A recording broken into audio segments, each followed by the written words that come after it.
BX1 ⁇ entre 12h et 14h.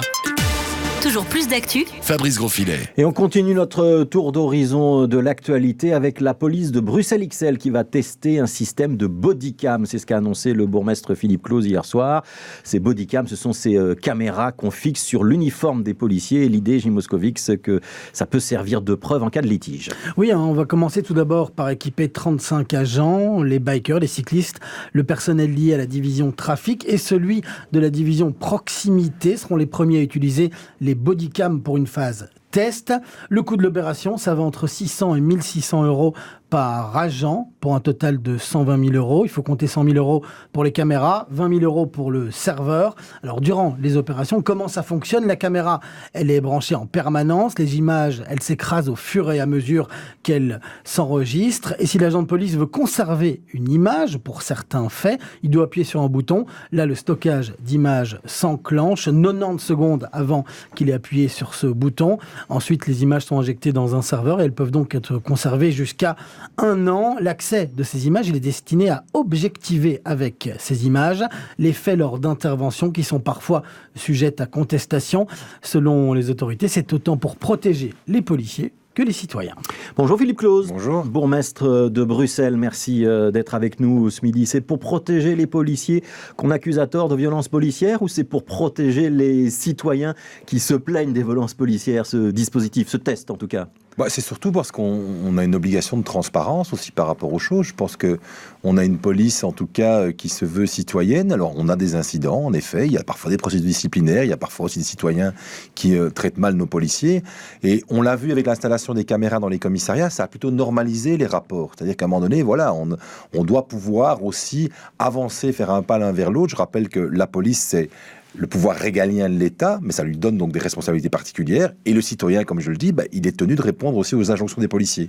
Donc on veut trouver un juste équilibre, raison pour laquelle je ne pense pas que c'est la martingale non plus, c'est pas la solution miracle, mais on s'est dit avec mon collègue Christophe Zoulkeridis, puisque nous gérons ensemble la zone, que c'était une bonne façon aussi d'avancer vers une police plus transparente et plus citoyenne. Alors, il y a beaucoup de manifestations à Bruxelles, donc c'est pas par hasard non plus que ça intéresse la zone Bruxelles XL. Là, je crois que c'est plus de 3 manifestations par jour en moyenne, et il y a eu beaucoup de contestations sur la manière dont on encadrait parfois ces manifestations. On a accusé parfois les policiers d'être violents ou provoquants, et puis parfois à d'autres moments de se laisser complètement déborder. Pourquoi est-ce que c'est pas sur ces policiers-là que vous allez faire le test, mais plutôt sur la police cycliste ? Parce que objectivement, sur les manifestations, on a plutôt beaucoup d'images. Si vous regardez par exemple la dernière manifestation qui a posé donc extinction, rébellion, place royale. On a des centaines de vidéos qui tournent à la fois des manifestants. Je rappelle que les citoyens peuvent filmer une intervention de police, c'est leur droit. Ce qu'on demande, c'est de flouter les visages par rapport à ça. Par contre, et les policiers aussi en intervention filment cela. Donc on a des équipes de police qui filment les interventions. C'est plus d'autres interventions. Par exemple, nos bikers qui sont assez populaires, mais parfois impopulaires chez certains automobilistes puisqu'ils verbalisent des infractions. Mais il y a parfois des échanges plus virulents. Eh bien, on l'a testé sur ce niveau-là. Ça veut dire qu'on ne pourra plus insulter un policier ou le provoquer sans risquer effectivement d'avoir une preuve contre soi. Alors on ne peut pas évidemment, et donc l'idée, je le répète, c'est de normaliser les relations. C'est pas d'aller verbaliser l'un contre l'autre. Moi je le rappelle, la police est au service de la population et elle le fait dans l'immense majorité des cas de façon extrêmement positive. Moi j'ai des retours très positifs des gens dans la façon dont ils ont un rapport avec la police. Et de l'autre côté, le citoyen il a aussi des droits par rapport à cela, et donc c'est un juste équilibre. Comment réagissent les policiers de la zone quand vous leur avez annoncé ou quand ils ont appris qu'on allait mener ce test ? Honnêtement, plutôt favorablement. Honnêtement, c'est comme la caméra dans les commissariats. Beaucoup m'ont dit, en fait, ça a normalisé le rapport. Parce que quand quelqu'un s'énerve un peu et tout, on dit, monsieur, vous êtes filmé.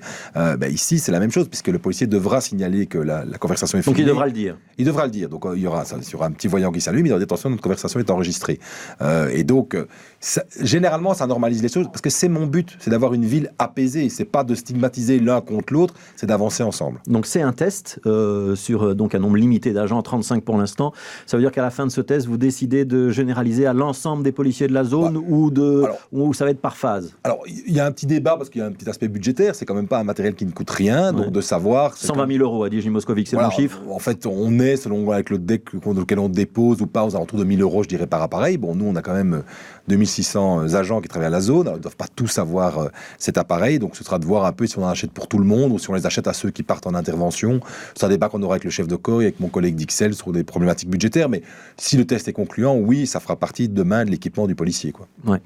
Vous avez fait référence à Extinction Rebellion. Cette enquête-là, elle avance. Vous savez désormais s'il y a des policiers qui doivent être sanctionnés ou pas dans l'encadrement de ces manifestations? On a ouvert certaines enquêtes disciplinaires. Il y a aussi des enquêtes par rapport à des manifestants qui ont en effet posé certains actes qui ne devaient pas être posés. Donc, pour l'instant, les aventures disciplinaires se font. Et vous savez, les citoyens, ils ont beaucoup de moyens de contester. Les policiers peuvent se défendre. On traite des affaires disciplinaires. Je dois dire que j'ai un chef de corps, Michel Govard, qui est très très strict sur la police citoyenne, et il a bien raison. Alors, on va continuer cet entretien. Je voudrais juste signaler qu'on reviendra sur l'idée des bodycams demain dans le face-à-face sur BX1. On recevra Vincent Gilles, syndicaliste policier, et un représentant de la Ligue des droits de l'homme. Et on ne parlera pas que de Bruxelles, on parlera du principe en général. Je voudrais vous poser encore 2 questions, Philippe Claus. La première, c'est sur le protoxyde d'azote. Donc, ce sont ces petits gaz hilarants, très populaires auprès de certains jeunes bruxellois. Vous avez annoncé hier soir au conseil communal que ça allait désormais être interdit sur l'ensemble du territoire de la région bruxelloise, puisque ce sera repris dans le règlement de police des 19 communes. Qu'est-ce qui va être interdit précisément? C'est la vente, c'est la consommation, c'est la détention? Voilà, c'est cette détention et cette utilisation, ce qui va permettre aux policiers quand même de sanctionner, au service de prévention aussi, de venir dire aux jeunes le danger de cela.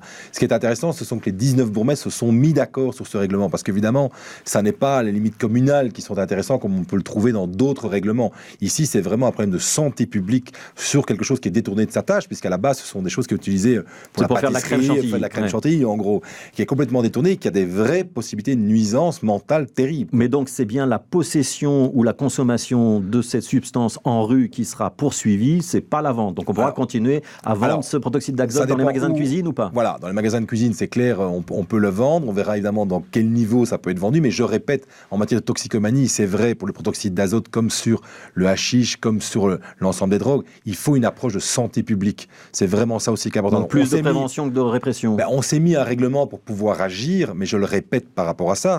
D'ailleurs, vous savez qu'avec ma collègue Karine Lagnieu, on va bientôt ouvrir une salle de consommation à Bruxelles. On sera les premiers à Bruxelles à le faire. C'est vraiment, moi je veux le dire, sur un trajet de soins qu'on doit permettre aux personnes de sortir de la toxicomanie. Ça reste pour moi un principe essentiel. Une toute dernière question d'actualité. Émir Kir, Rachid Madran, président du Parlement bruxellois, socialiste comme vous, disait hier dans cette émission sa solidarité à Émir Kir, et il appelait les socialistes à la sérénité et à la retenue dans ce débat. Il a raison? Mais moi, je pense d'abord qu'il faut réaffirmer les valeurs. Donc, le cordon sanitaire, il ne peut pas être brisé. Je crois que Ahmed Laoueche, président de la Fédération bruxelloise, et Paul Magnette, président du PS, l'ont redit. Donc, par rapport à ça, il faut être très clair. Pour le reste, je suis vice-président de ce parti. Il y a une instance qui est désignée. C'est pas pour rien qu'on a nommé une instance indépendante, quel comité de vigilance. Mais maintenant, il doit se prononcer vite parce que le feuilleton, il doit s'arrêter. Donc, les valeurs avant la solidarité et la tolérance, si j'ai bien compris. Mais je pense que par rapport à ça, en effet, il n'y a pas une marge énorme. Ouais. Vous screenez vos invités, ça vous... Parce que vous êtes à la ville de Bruxelles, vous recevez beaucoup de monde. Moi, je vais être très clair. On m'a proposé de recevoir cette délégation. J'ai refusé parce qu'il y avait le MHP. Donc vous le saviez? Moi, je le savais, je l'ai fait. J'ai refusé de les recevoir. Et donc c'est difficile d'imaginer qu'Émir Kir ne le savait pas? C'est à lui d'en parler, pas à moi. Merci beaucoup, Philippe Claus, d'avoir été notre invité sur BX1 ce midi. Donc Philippe Claus, bourgmestre de la ville de Bruxelles. Merci.